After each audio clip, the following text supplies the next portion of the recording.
Hello, I'm Peter Norton. Thanks for joining us on ScheinTV. We're all aware that we, as dental professionals and our patients, constantly want greater performance from all of our dental materials in terms of strength, longevity, aesthetics, and ease of use.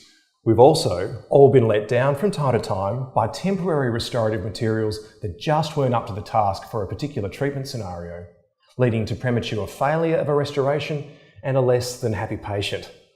This evening, we're joined by Dr Felix Woehrle, who will introduce us to the concept of a semi-permanent restoration, which can open a range of treatment options for challenging PROS cases.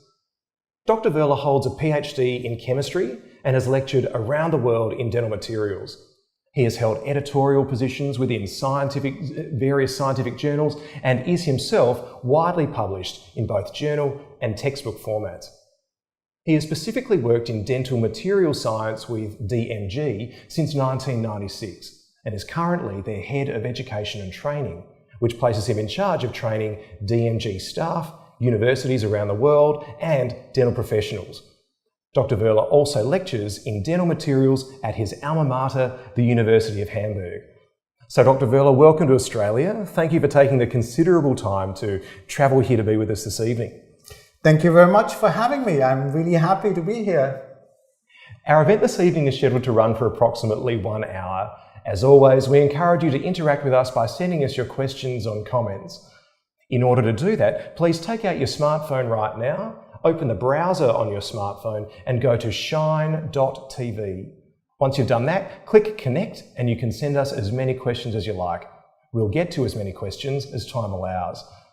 By joining us this evening, you're eligible to claim 1 hour of scientific CPD. Well, Dr Woehrle, DMG offers a suite of techniques and materials to help us towards what they call a perfect prosthetic workflow. We only have an hour this evening, so we're not going to have time to cover all of the DMG system, but I understand you're keen to introduce us to the concept of a semi-permanent restoration. What is it that you mean by that, and how can it help us with complex cases? Because, you see, you have different time frames to cover. You have a temporary phase, and that may extend up to a year. And then you definitely have the definitive restorations, but sometimes you really have the need to cover something in between. And this is what we are going to show you with the new product, Luxa Crown, which is not only for crowns, but also for bridges. And that is going to cover a time span of 5 years. So that should help in a lot of situations where you need either a cheaper alternative to a final restoration, where you need more evaluation time, or where you need a stronger material. And this evening we're going to cover some of the theory behind Luxa Crown and some other materials, but there's also going to be a hands-on demonstration component. Yes, because ultimately that's what you're going to do, and you're going to use the material, so you want to know, how am I using this? That sounds good. So how did you want to start? I'd like to start with a little case by Dr Woehrle, because when you did the announcement, you talked about how to solve complex cases. And he's definitely one guy that really has to solve complex cases. So I'd like to start with a little story that illustrates a bit how you break it down. Because we went to Dr Woehrle and the courses he did for dentists who are doing aesthetic dentistry in Turkey. And one of his saying is really start with the aesthetic outcome in mind. This is your starting point. And then from this, you take it back step by step until you finally reach a solution that is manageable. And the story I would like to tell you is I was at an exhibition in Korea, a dental exhibition, and it was a big commotion, and I didn't know at first why, but then I saw this beautiful, beautiful lady going to the Ivoclar stand with dozens of photographers behind her. And it was so crowded I couldn't get anywhere near her. I later learned she was Miss World. And I also later learned that she was at the Ivoclar booth because she had Ivoclar veneers. And these veneers were done by Dr Woehrle. So in his course, he showed the case and he illustrated how he approached it. Because it wasn't easy, when the patient goes to you and says, don't touch my teeth, don't drill. So a no prep situation. But still giving perfection. Yes, absolutely. If you want to be Miss World, you need to have a great smile. And the interesting thing is that she didn't smile before that. If you look at previous pictures, there's no smile in these pictures. So her case was demanding because she had some crowding in the lower arch and she had a rotated tooth in the upper. How do you deal with that? Basically, it's also what makes these complex cases less complicated. You don't have to do everything yourself. You just have to have specialists that you talk to that will do the job for you. And you can simulate the outcome. This is a big, big advantage in dentistry today. So what he did for her was, he told her, we have to have, if we don't want to touch your teeth, we have to align them. We need brackets, but we'll do them as labial brackets. Now, she's also going to talk. She's going to be interviewed. So that's a difficult situation for her. And he simulated that. He put the labial brackets in, covered them with Laxatin, and told her, don't talk to me for the next 3 days. I just want you to get acquainted. Go home and get used to it. Go home, get used to it. And there was an interview coming up. So she did that, and she said, it was hell for me the first 3 days. And I know why you told me not to call you, but it worked out well. So you can simulate the outcome. You can simulate even the treatment for this outcome. And this is the big advantage. And I'd like to go on, if I may, with another case here. Please do. Stéphane Kubi.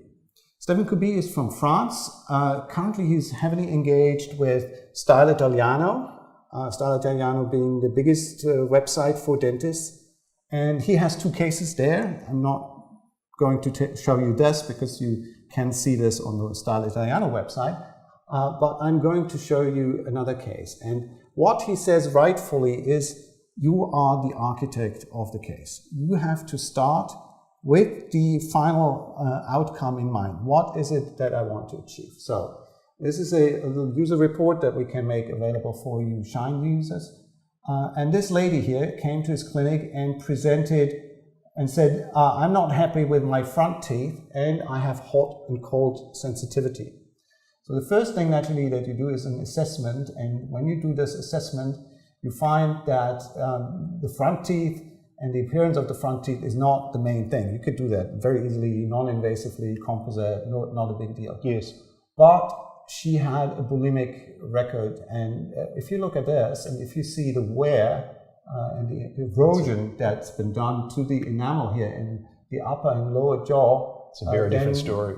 You see that it becomes a complicated case because now you have to do a full mouth rehabilitation.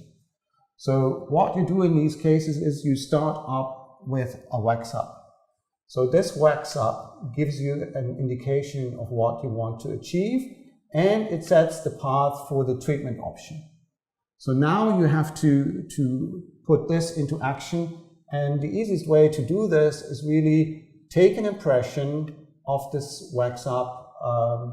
Basically, if you, by the way, if you want to take impressions of a wax up, don't use a tray, because if you use a tray, the risk that you may ruin a wax up is much higher than when you use a putty. But you want a very precise rendition of this situation, because the more precise your impression is, the less cleanup you have to do afterwards. So you would do either a putty light combination or a heavy body light. So yes, okay, so a putty and light body combination or heavy. Yes. Okay, understood. And if you want a nice material, then obviously something like honeycomb, which we are going to use in this context. So from this, you create this situation here in the patient's mouth. And now, after you've checked everything, and this can take several weeks too, depending on how complicated the case is, you test drive everything, you adjust everything, and then you take an impression of this, obviously, and you want to do a minimally invasive preparation. So now you can cut through let's call it the mock-up. And this is not cemented, this is bonded to the teeth, obviously, for stability reasons. Yes. So you cut through the teeth, and this gives you, or the technician, the correct amount of material to withstand the chewing forces for the final restoration. And it will give you a complete outline if you cut along the labial and buccal parts here through this simulation, then you get this. You achieve a minimally invasive situation for your prep, and that is already sort of a cookbook recipe where you get a guided preparation that is definitely the least invasive that you can have. And that's one of the big goals today, conserve as much tooth structure as a human being and possibly can. While still giving a technician enough space to do absolutely, his it or her has to best function work. in the patient's mouth later on. You don't want to run into troubles. So it's always this combination between what is it that the materials require in terms of strength and stability, and what can I do in terms of a minimally invasive preparation. And minimally invasive preparation does not mean that you can't take the burr. It means a situation adjusted preparation. So when you did this, then the technician can ultimately make the final restorations, like here. So this is ceramic restorations. And then these can be placed in the patient's mouth, providing for a new bite and a new proper aesthetics. So I imagine she was very happy with she the was outcome. actually, yeah. I think you can see here just the smile, but yes. It's definitely a nice smile, and she was very happy. Plus, it meant that she is going to take care of her teeth in a different manner. So at least that's a very good incentive overcoming the ballooning issue.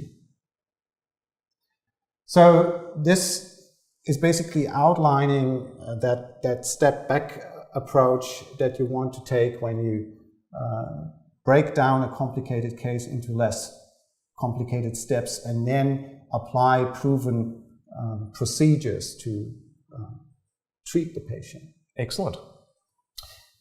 So I'd like to talk a little bit now, if I may, about the new material, Luxacrown. Please do. And if you look at it like this, it looks a lot like Luxatemp.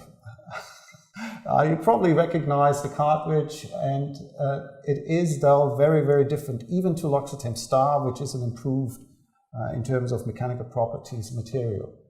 And the question actually comes up, you've asked me this already in the outset, what's making this difference? Why is this unique?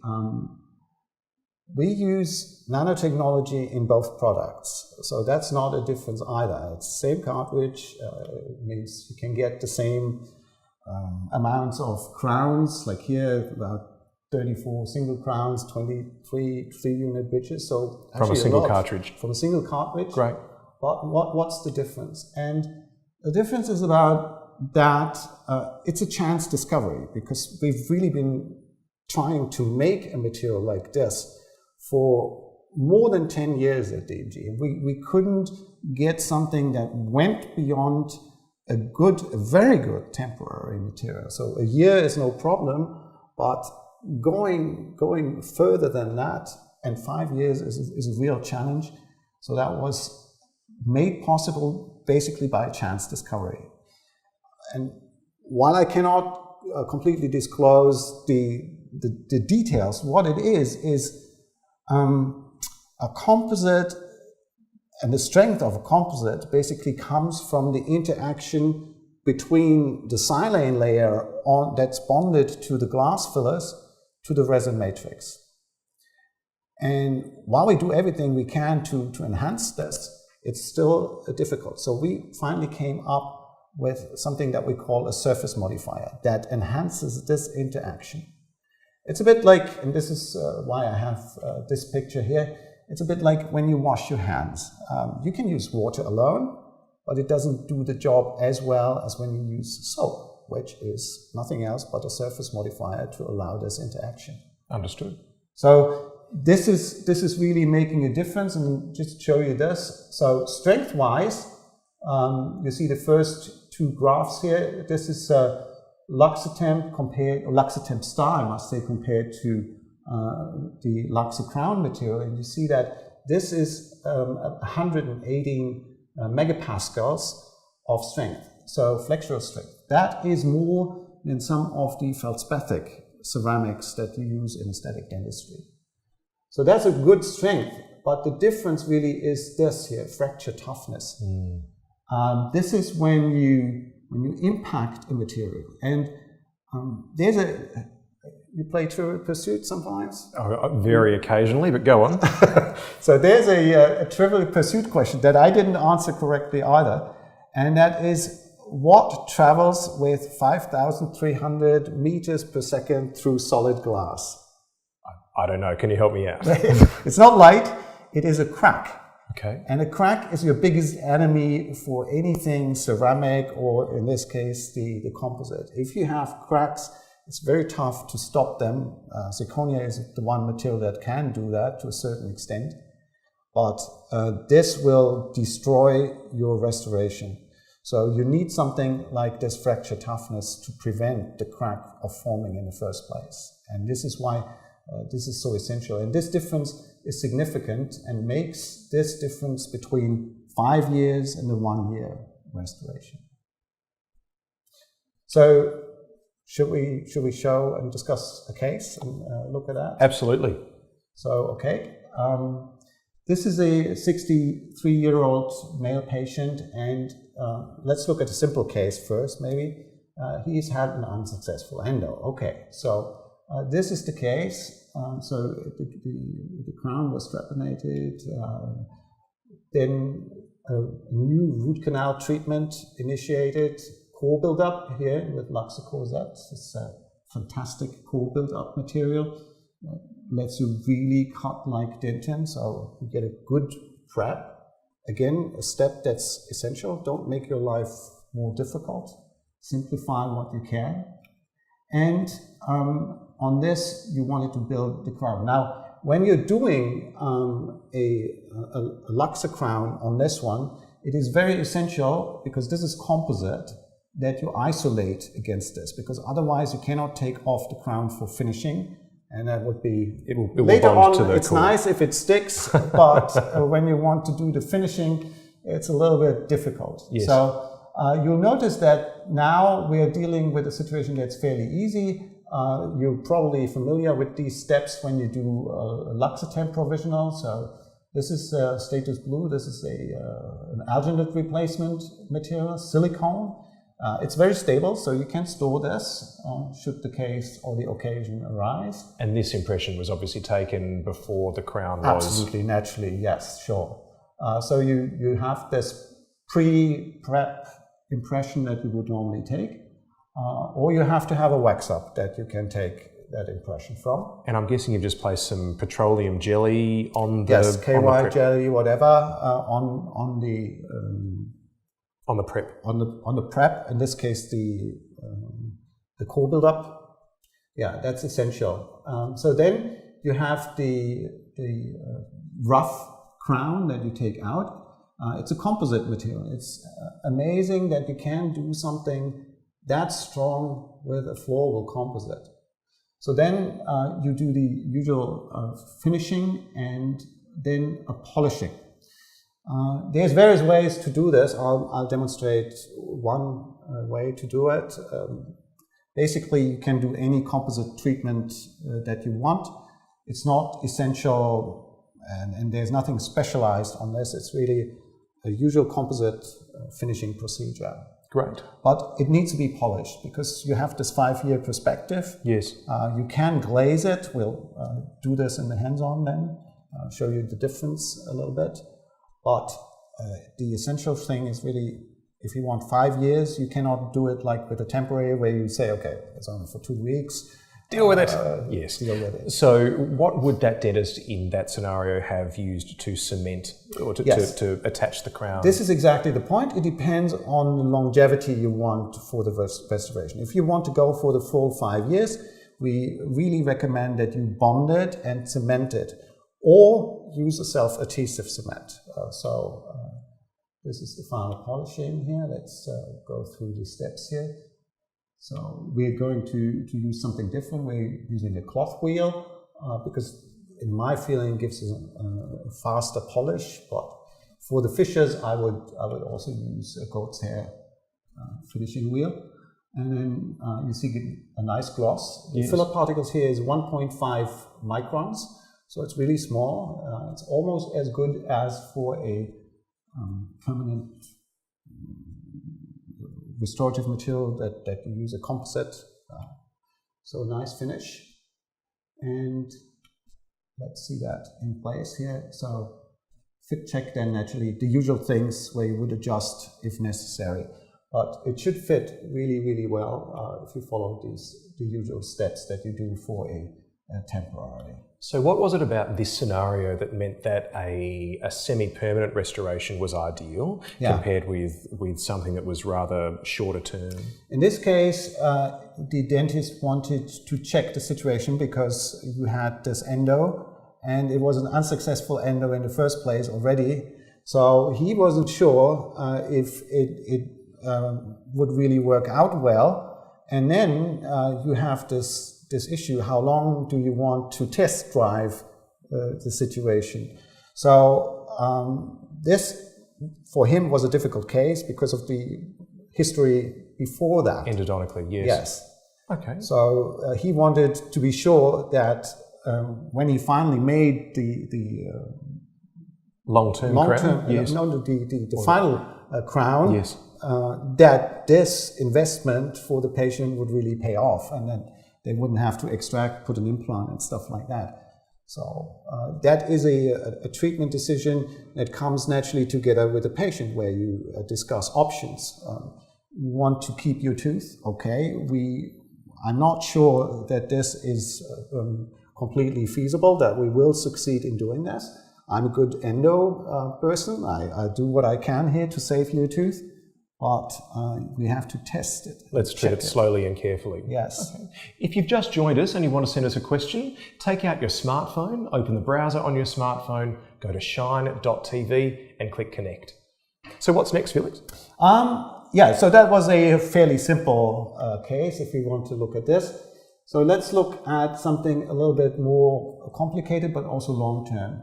So this 55-year-old male had a problem with tooth mobility in the incisor, and this was a pretty good pocket depth and bleeding and a bad periodontal situation. So this tooth unfortunately had to be extracted. So before you extract, you naturally again take an impression of that situation, makes your life easier. So that's the X-ray of the situation. Then preoperative impression as discussed, then extraction. Now, if you want to do something here a little bit more permanent on this one, like in our situation, prepare that, also possibly do something for the pontic, then you need to protect this open wound here. So we do this by suturing and then placing some rubber dam on this one. So that's an interesting little thing that you can do. That's a good tip. Yeah. So then we follow the usual procedure. We have our pre-impression. We can just inject the long-term semi-permanent material here. So, this gives us then the bridge here, is the roughly finished situation, initial finishing, trimming, and now we use a glazing bond here. This is a product that I'm also going to use in the hands-on to show you what a nice finish you can achieve. So the finish is perfect. This is absolutely marvelous. We got interesting studies also to show that this type of treatment is going to reduce plaque accumulation. but you cannot just rely on this alone unless you have a shorter term period. So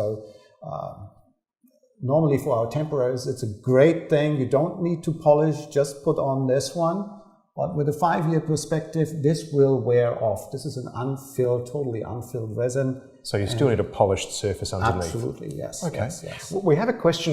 When it is time, and thank you for sending in questions, when it is time to take a Luxor crown off, how easy or difficult is that? Yeah, it's naturally more difficult than it is with a temporarily cemented situation, because then the temporary cement is meant to go off.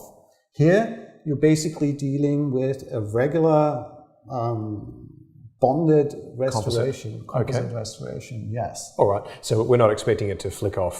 No. And then, okay. No. Which is a good thing in its own yes, way. I mean, that's the whole point. For 5 years, you want something that's really giving you the longevity here and the stabilization. You always have to keep in mind, and that was one of the big sayings that I personally like a lot. When you do ceramics, think ceramics. When you do composite, think ceramic. Think composite. Okay. Sorry, now I'm already doing it. So you have to treat the material adequately so that it will give you that longevity. Okay. And another question as well, what is the recommended prep depth for a successful Luxor very good, crown? yes. So you want to observe the usual things that you would probably have, very similar actually to ceramic prep recommendations. The wall thickness is slightly thicker. So for ceramics, you would go for about 1 millimeter. Here you go for 1.5 millimeters, which does not necessarily mean that you do the prep more extensively. You put a little bit more if you're doing a wax up on the buccal and lingual sides where you can. Yes. So you beef up the restoration where you can, and you would do the connectors if you have a bridge a little bigger.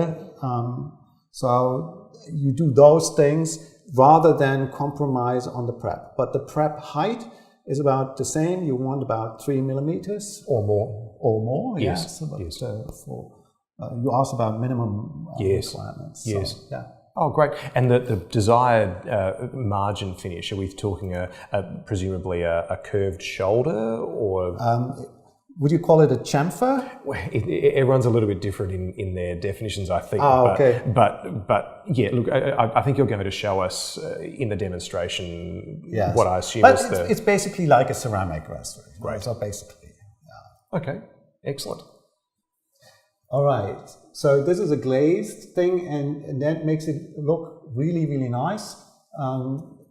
We got 8 shades here, so you can select a good shade for the case that you're doing. I'm going to show you a little bit how you can refine this, both in the hands-on and in a case later on, because this is composite. And that's one of the big advantages too. So the wear characteristics are that of composite, so it's very kind to the opposing dentition, yet naturally very, very strong. And you can repair it. So again, a big advantage in today's world, because with ceramics, obviously, it's much more difficult. And the repair, is that done with conventional composites? Sorry? You mentioned being able to repair Luxor crown. Are the repairs done with conventional composites? Yes, exactly. Right. Yes. So that would have been the first case. So maybe we should go and demonstrate this a little bit on a model. So hands-on. And give you a better idea of what we're going to do. So I've prepared already an impression, because any one of you can do an impression, so that's not a big deal.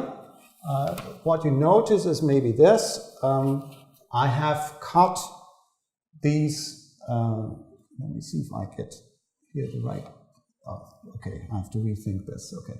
So if you see that I've cut this, in this case for the crown, because that lets me check if my margins are okay, and if I can fully seat this restoration, or this impression here.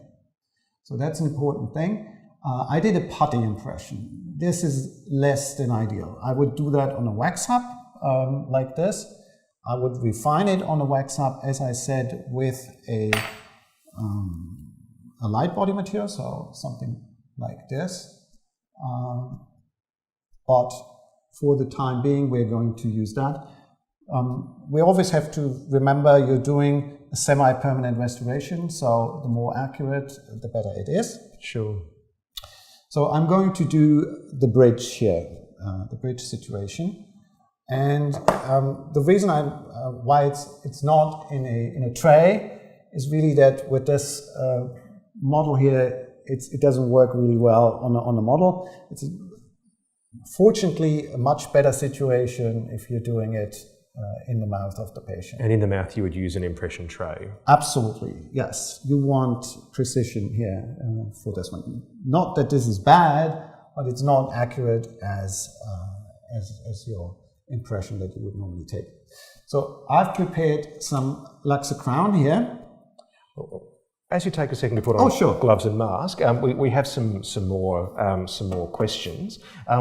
Does Luxor crown have a tendency to lock into undercuts during the fabrication process? It could, yes. So there's a rubbery stage here on this material as well as as you're used to for Luxor temp. So you want to take it out in this old gummy bear stage. Before it sets hard. Before it sets hard. And that happens at around the 90-second mark, is that correct?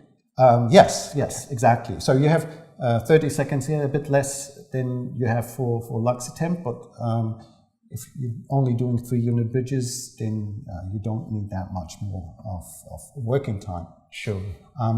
I see that you already put your shield on. Safety first. Safety first, you're right. I'm going to do that even though right now we don't fully need this, but later on for the finishing procedure, I want to be properly attired, so I'll put on gloves here as well. Maybe you have some other questions that I can answer in the meantime. Again, if you've just joined us and want to send us a question, take out your smartphone, go to Schein.tv in your smartphone browser and click connect. Would you say that Luxor crown is a viable alternative to some in-house CAD/CAM systems? That's a very interesting thing because both is basically chair-side restorations. So if you have the CAD/CAM system in your practice, like it's CEREC unit, it's definitely something that addresses different needs. In the discussions that I and a number of people from DMG have with dentists, there comes up a lot of things where you wouldn't do a CAD/CAM restoration, but maybe use this. And it may sound strange, but I use my mother as an example. She's 85 by now, and when she goes to the dentist and the dentist tells her, you need a crown, she will probably go, oh, how much is this going to cost? And then in Germany, it's about 1,500 euros. So she'll go, whoa, that's a lot of money. Can't we do something else? Because she believes she's going to die any day soon. It's not true, but... We all have those patients. Right. Yes. So she's not alone in this. And then she would naturally go and say, okay, let's try this. 5-year perspective sounds very good to me. There's other things. So we discussed the time frame when you need something, like in this endo case or something. But for a decision whether you want a permanent restoration or this one here, it's really a question of what are you going to do and what purpose is this restoration going to fulfill. So, should I start? Or please, yes, no, that's fine. Okay. We're all keen to see. So, let me see. Yes, we got this. The procedure is really exactly the same as for a Luxor temp professional. So you want to squeeze in the material. I pre-bled the cartridge just to get this out of the way. And you're filling this up exactly like you would a Luxor temp. You're working with the material, filling this up about to the gingival level. And then we are placing this, I'm doing this right now, I can't, okay. So you get it in the mouth, and again, it's the same thing like you would do for luxatemp restoration. You have to keep up a light pressure, but not so much as to make... Distort. Yes, exactly. So this is why you want some beef, some material here on this one, and this is also why a tray would help in this situation. And then naturally you check, let me see if I can do it. Yes, we got some material here. Now. Oh, you're focusing on this part? Okay, good for me. Then Yes. So I'm going to check now. So this is still totally liquid. This is not the stage you want to go for. You want to wait for the rubbery phase. And since we have room temperature here, it's probably going to take us a little bit longer. No, that's fine. We have some questions. Thank you Oh, for yes. your questions. Are there any factors that inhibit the setting reaction of Luxacrown?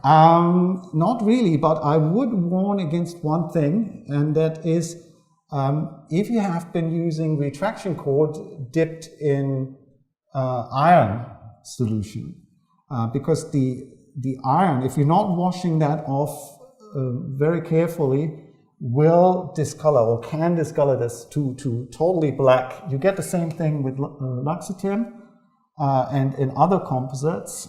So if you have that, and I had a case where a dentist had this issue, you can remove it with oxalic acid, but the better solution is naturally prevention. Yes. So you rinse that off very carefully, and then so now we are at the stage where it's in this rubbery stage. So I'll remove this, and naturally we can have two scenarios, like here. It can stay in the impression, or it can stay on the tooth. If it stays on the tooth, you want to clean on the neighboring teeth to make sure that you don't get any Luxatemp or Luxacrown, would be the same thing, in these areas, because this would mean that you get a wrong occlusal record when you're checking the occlusal. So always remove this. We're removing gross excess here. And then we want to take it out. So I'll use a tissue. It's a bit unfortunate angle here for me. So, okay, but I got it here. And now we let it completely set. So another 5 minutes. And then we would trim it. Would you routinely use fibre reinforcement ribbon? Would you routinely use fibre reinforcement ribbon inside a Luxacrown bridge? No. This is very strong material. You can do it, but then you have to observe again the material quality. So fibre reinforcement is meant to strengthen against pull.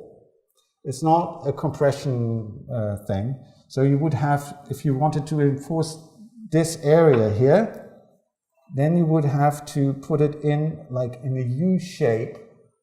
Let me see if I can move it here. So if you wanted to reinforce this area here, then you would put in the ribbon not straight, because that's not against the pull, but here in a U shape situation. Okay. So that would then, and good material for this is made by StickTech. I think they have been bought up, but it used to be StickTech, because this is a glass fiber that's been silanated and pre-coated with resin.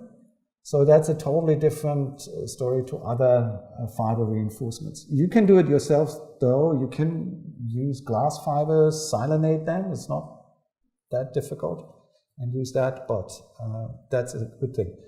You mentioned earlier colour stability and interactions between Luxacrown and presumably ferric sulfate. Yes. Often, one of the complaints I sometimes hear about temporary crown materials is that they can be unstable, especially, susceptible to stain uptake, especially during the first couple of days. Is Luxacrown different in that regard? Well, if you look at a high-end material like Luxatemp, and this one here is not that much difference. But we had it in a very challenging test market, India. Oh, yes. And it is a challenging market insofar as in India, people use a lot of curry. And curry is definitely the worst staining material ever. So if you have a good polish, and if you reinforce that polish with the glaze, you're actually pretty good, although it doesn't help totally. I must be honest on this. You cannot protect composite against that. But no, that's fair. In a regular situation, it's really good. So we are on picture. What I wanted to point out is that if your impression has been accurate, you can see there's very little finishing. Yes, it's come out really cleanly. Yeah, it's already pretty good. So now we want to wipe off the oxygen inhibition layer. So I got an alcohol wipe here. If I can rip this off, okay. I put it on the model just to show this a little bit better, maybe. And why are we keen to get rid of the inhibition layer? Is that just to enhance the polish, or? First of all, it's now important to do it because we want to not clog up our trimming burrs. Okay. And I would actually, in this case, recommend a composite trimming procedure. Not, for Luxotemp, you would use something like this. This is a cross-cut burr. A nice finishing tool for Luxotemp. You can also use it here, but you'll find that the Luxo crown material trims differently. It's harder. So in this case, I would actually prefer this is a 100 micron diamond, green band, roughly. Yes. Yeah. So that's a good tool for finishing here. And when we're finishing, we're actually following the same things that we would do for Luxotemp or any crown preparation. In this case, we want to make sure that we are not damaging our contact area, and we want to have a good look and naturally round edges here on this one. So I'm trying to do this now. So get me a handpiece in the procedure here.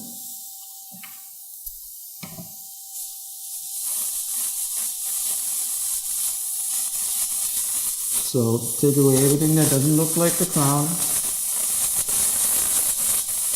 You'll find that you're not taking away as much material as with the cross-cut burrs here. So it's a finer finishing that you can do with this.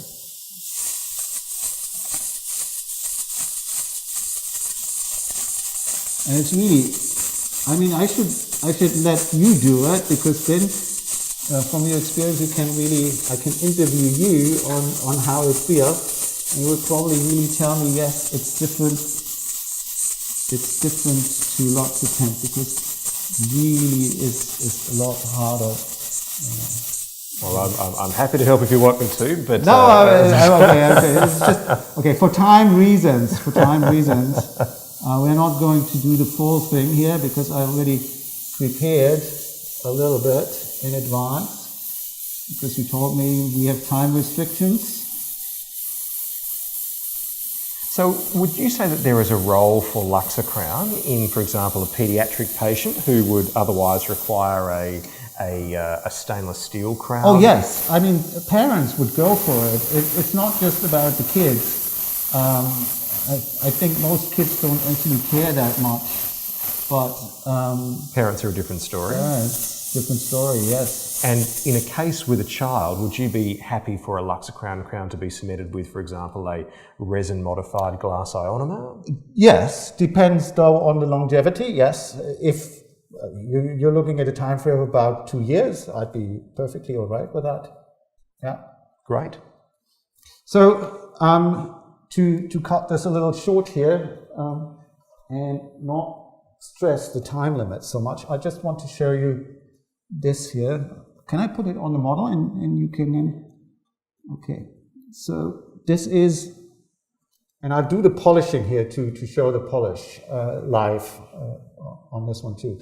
But this is already a polished bridge, and we did one more thing on this, and this is something that you can do very easily too to enhance the aesthetics. If I turn this a little, maybe it's clearer to see that, oops, let me see, can you, I hope you can see that, because we have a nice shade gradient in this. How did you achieve that? Oh, that was easy. That was very easy. What we did was we used an A1 in the occlusal, and then I topped it off with an A3. So different shades of Luxor crown within the same restoration. On the same restoration, it's just one more mixing tip that you're using. So this gives you already a totally different aesthetic look. I'm sorry to our viewers, I'm not sure that the colour gradient shows up particularly well on screen, but yeah, it does seem to give a nice improvement in character. Yes, definitely does. And you can use anything you like to do this shade effect. You can do a cutback technique if you wanted to. It's basically limitless. You can do. I'll show you a case later on where the dentist used stains to do it and enhance the aesthetics.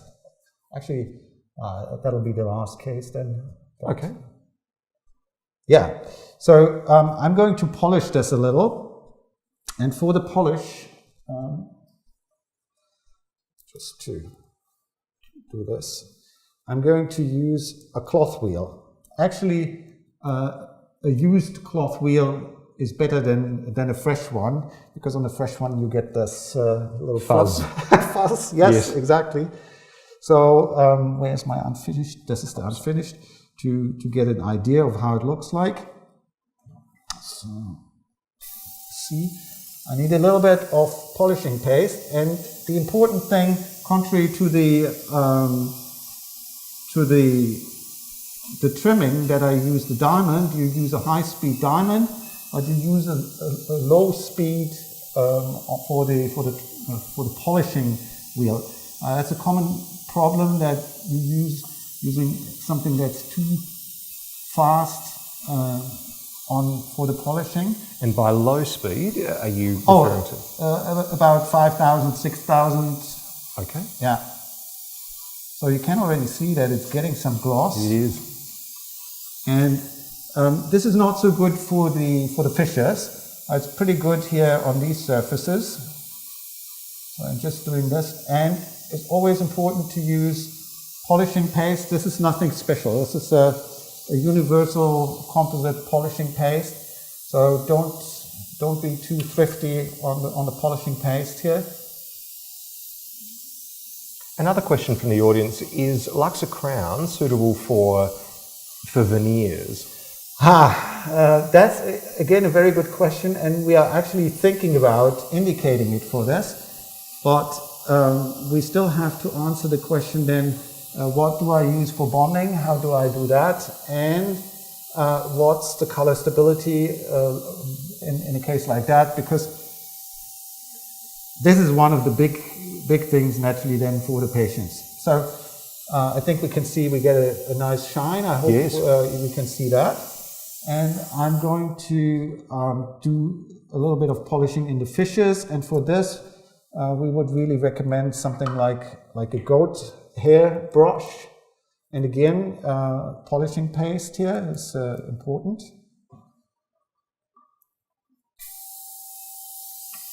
Same speed about then as for the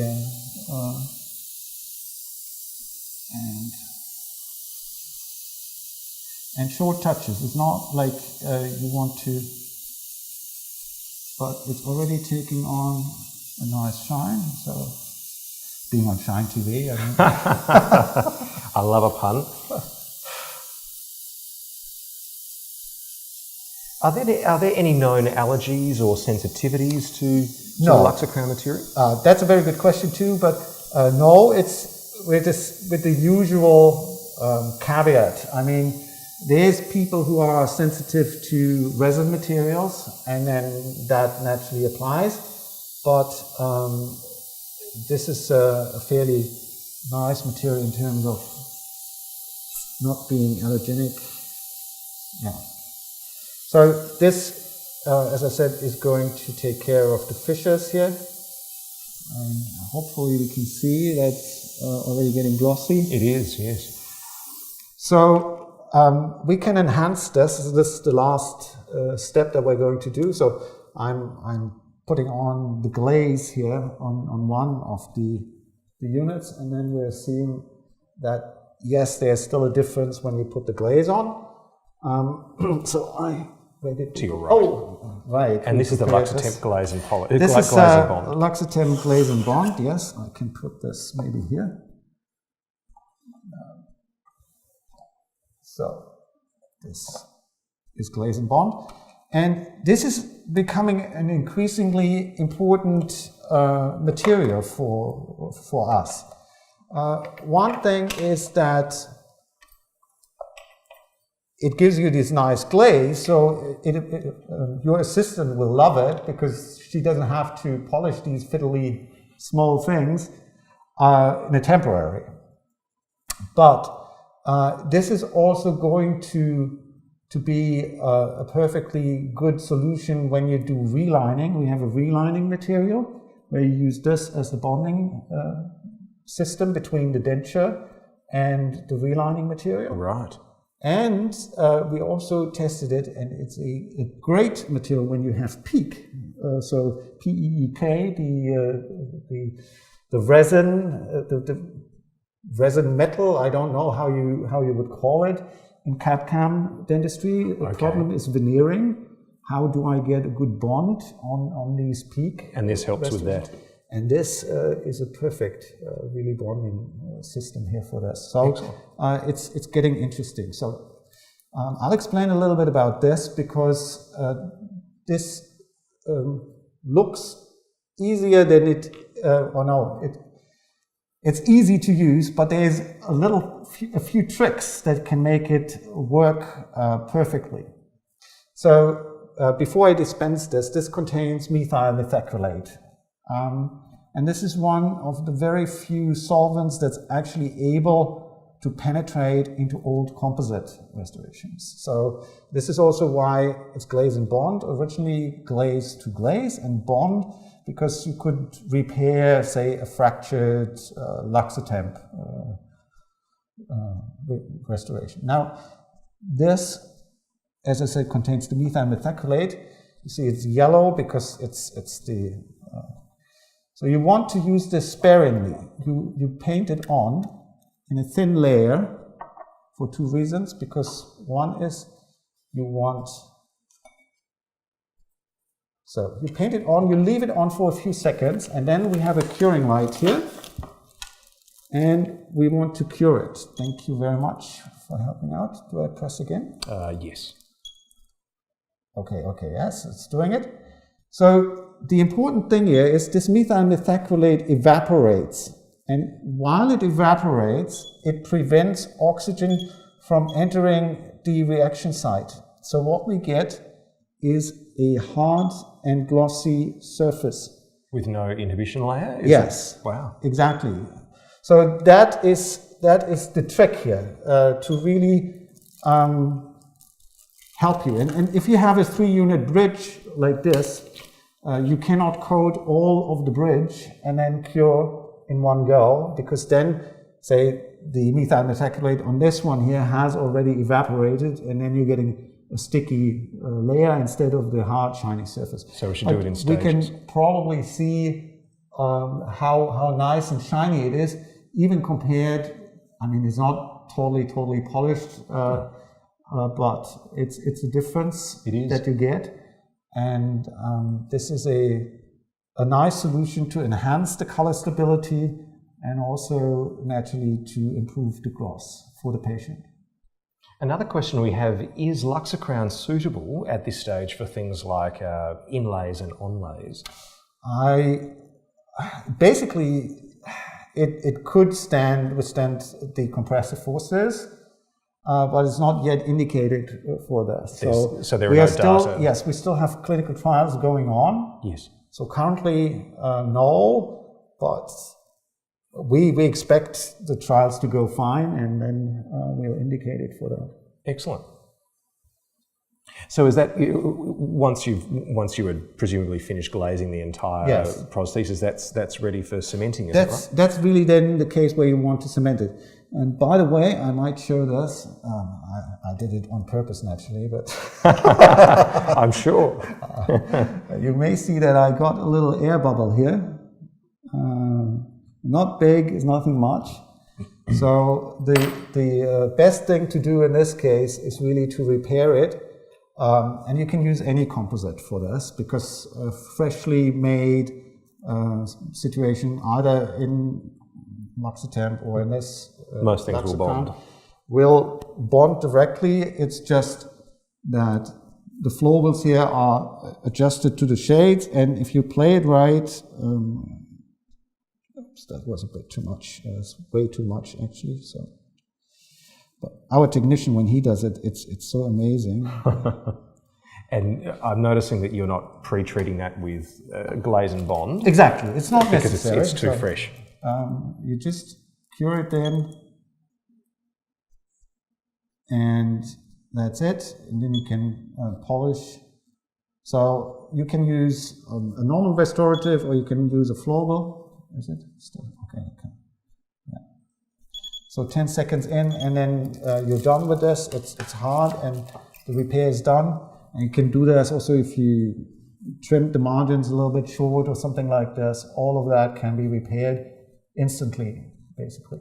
And the type of cement you would choose for this prosthesis really depends on how long you want it to last. Yes. Is that right? Yes. So temporary cement versus long-term resin cement. Yes, and the ideal cement here in this case is really actually that you would do a self-adhesive cement, like Permacem 2.0, other.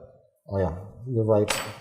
People can see our faces then again. I think they can also hear us a little more clearly. maybe, yeah, that's definitely an advantage in this situation. Yeah, but this is the important thing, that you transfer the stress onto the whole structure, and that determines the longevity really. So 4 to 5 years of resin is advised. Okay, and I understand there are some more clinical cases for you to talk us through, is that right? Yes, let's have a look. So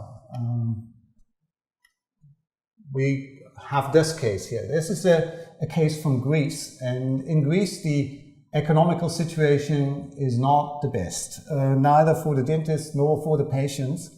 So this is a pretty extensive situation, and it needed revision. Almost all of these cores and the root canals were not satisfactory.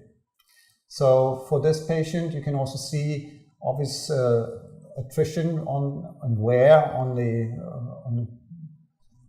restorations that was done prior to that. So you can see the unhealthy gum situation. All of that is not a nice thing, but you can revise this, you can redo this. So here all restorations have been removed, and now the root canals needed to be redone. You can see this is a cheap root canal system here. It's much better with a composite material typically. We'll see one thing that even though I like this dentist a lot, I'm not completely happy with, and that is the way these posts, the glass fiber posts, were trimmed. You can do it intraorally. When you do it, it's important to make sure that the cement, and you can use the core build-up material here as a cement, is completely set. Because otherwise, when you trim it intraorally, the vibrations from the burr will shake this somewhat loose, and then you're not getting the full retention and strength. Yes. And the other thing is, when these were trimmed, it's a bit like gardening. When you're cutting off a branch from a tree and you want a clean cut, you cut 1/3 from one side and 2/3 from the other side to avoid fraying. And you can see that to a little extent here, that you get a little bit of fray. So essentially this dentist tried to slice all the way through. Yes, instead of trying to do that. If you can, naturally the best method is to do it outside of the mouth with a diamond disc. But is there any clinical downside to that fraying? Not much actually in this situation, but it's just, if you go for the ultimate performance of your system, then it's ideal. It's ideal. Okay. So the core build-up has been done. This is again Luxor core, flowable, but the important thing is then this cutting feeling when you prepare the core. And again, when you have a core material, it's important to isolate this before you insert, in this case, this bridge situation here. And you can see very clearly that glaze and bond has been used. This extremely nice high gloss. You can see the use of some stains, yes. And that is really easy too with a composite material, that you can change the aesthetics favorably and easily with this. You can use any type of as I said, cutback technique, this shading technique. It's all helping in getting a nice aesthetic. But that is basically the ultimate you can get out of a situation like this. And will those stains adhere better to Luxor Crown if the Luxor Crown material has been treated with stain and glaze first, or no. Stain and bond, sorry? First? No, you would put that on. You put the glaze as a final thing, yes, final right. layer, yes. So this is in the mouth, and you notice a thing that's pretty common with people who use Luxtemp. They tell you all that you get healthy gums. And are you a regular user of Luxtemp? Yes, yeah, I use quite. Could you confirm this, or do you have different situations? To be honest, I haven't really played with that many alternatives, yeah, right. so this is not a sales pitch. But no, I'm very comfortable with Luxtemp Star, yeah. So I'm afraid I don't have much to compare it to. Okay, no, that's perfectly fine. I'm just relating something we always thought about. Maybe sometimes we do a study to prove it, but since this involves a lot of patients, it's pretty expensive, so up to now we haven't done it. But this is a nice restoration, and for this Greek person here, that was an affordable situation. She couldn't have afforded the full doing this in ceramics. So.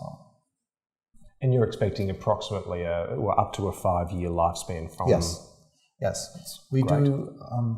There's a test, sort of a standard test that 3M has developed. We've harshened the situation for the material. It's called a fatigue test. You can do it on a pure composite sample, a stick, but we also did it on a bridge situation, and we made the situation more aggressive. In the 3M test, you go from 50 to 150 newtons of load that you apply, and we did 70 to 170, so that's a much wider range. And then 1,500,000 cycles, that's telling you something. Yes. So that is all we have time for this evening. Thanks very much for you to you for joining us. Thank you, Felix, for joining us. It's been a big trip, but we really appreciate you being here. Thank you so much. Well, thanks again, and we'll see you soon on ScheinTV.